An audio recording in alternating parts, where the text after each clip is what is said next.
नमस्कार दोस्तों, स्वागत है आप सभी का हमारे पॉडकास्ट के दूसरे एपिसोड में। आज हम जानेंगे भगवान विष्णु जी के दूसरे अवतार कूर्म अवतार के बारे में।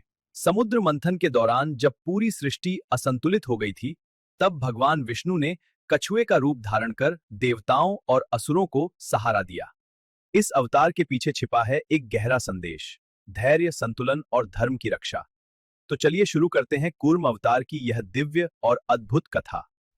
प्रभु, आपने कूर्म अवतार ही क्यों लिया? मतलब अगर आप चाहते तो मंदराचल पर्वत को बिना किसी सहारे के ही संभाल सकते थे। पार्थ, मैं चाहता तो मंदराचल पर्वत को हवा में भी थामे रख सकता था। एक पल में सब कुछ संभल जाता, पर तब सृष्टि कुछ भी सीख ही नहीं पाती। मैं दिखाना चाहता था कि हर बड़ा काम सिर्फ ताकत से नहीं होता, कभी कभी धैर्य और स्थिरता ज्यादा जरूरी होती है। कछुआ धीरे चलता है, पर कभी अपना संतुलन नहीं खोता। इसलिए मैंने कूर्म का रूप लिया, ताकि दुनिया समझे तेज चलना ही जीत नहीं होती, गिरकर खड़े होना ही असली शक्ति है। अर्थात जिंदगी में स्पीड से ज्यादा स्थिरता मायने रखती है। पर प्रभु, आपने देवताओं और असुरों दोनों की मदद की। क्या आपके लिए अच्छा और बुरा दोनों ही बराबर है? नहीं पार्थ, मैं किसी पक्ष का नहीं हूं, मैं सिर्फ धर्म का हूं। अगर सिर्फ देवता जीत जाते तो उनके मन में घमंड पैदा हो जाता, और अगर सिर्फ असुर जीत जाते सृष्टि अंधकार में डूब जाती।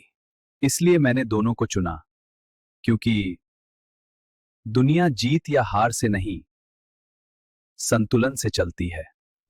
जहां सिर्फ अच्छाई हो वहां अहंकार आ जाता है, और जहां सिर्फ बुराई हो वहां विनाश।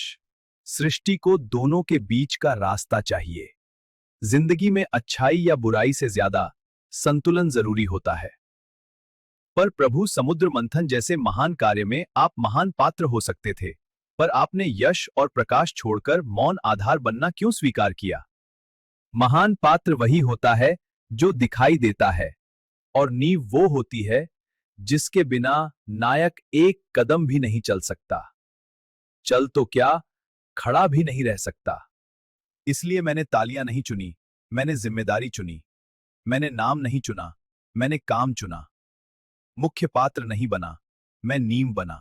क्योंकि दुनिया को यह समझाना था कि सबसे शक्तिशाली लोग हमेशा रोशनी में नहीं होते, कभी कभी वो अंधेरे में रहकर सबको संभालते हैं। अर्थात असली शक्ति प्रदर्शन में नहीं, बिना शोर के साथ देने में होती है।